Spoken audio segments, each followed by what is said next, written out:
Taoiseach expresses concern at reports of top-level IRA resignations. Business world challenged to match massive government investment in high-tech education. Gardaí investigate claims that a school bus crash was caused by wandering horses. And up to 30 people die in flash floods in Spain and Portugal.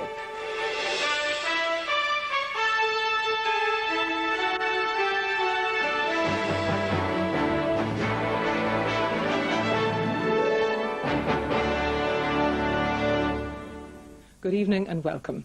The Taoiseach has said he's concerned about reports that a number of prominent IRA members recently resigned from the organisation. Mr Ahern said he was bound to be concerned at any difficulties that could in any way jeopardise the peace process, but he didn't wish to overstate the matter. The Minister for Justice, John O'Donoghue, said he didn't believe the resignations represented a split that could endanger the peace talks. Both he and the Taoiseach said they thought the number involved was small. In London, Minister of State Liz O'Donnell said both governments' assessment of the current security situation was that the ceasefires on both sides were secure. This top-level IRA meeting was said to have ended in dissension and resignations last month. Key figures, including a former Chief of Staff and the current Quartermaster, who would have control over arms dumps, resigned or were stood down. The meeting followed a decision by the IRA leadership to the effect that the Mitchell principles ran counter to the organisation's constitution.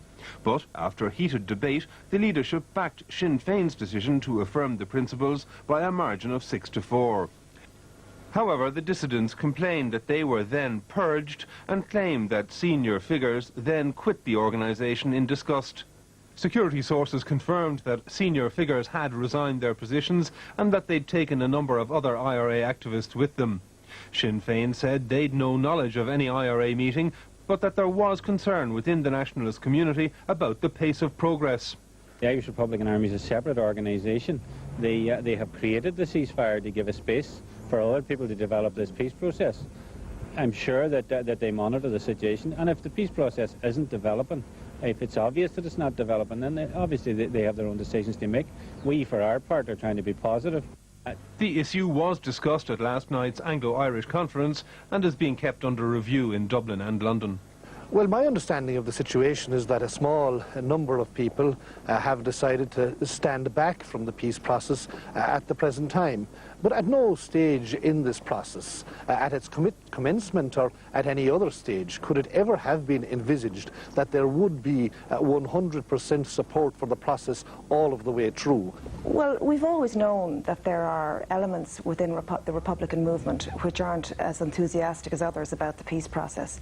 That having been said, you know, we have to move on. I mean, all of our security information is that the ceasefires on both sides are secure, and all the more reason why we have to get on with it. We're now moving into an intensive round of bilateral talks the week after next, and I believe all of the participants feel that need to keep up the momentum and to seize the opportunity for peace which is presented by these peace talks in Northern Ireland. Despite the destabilising potential of dissension within the IRA, security sources say it doesn't amount to a split.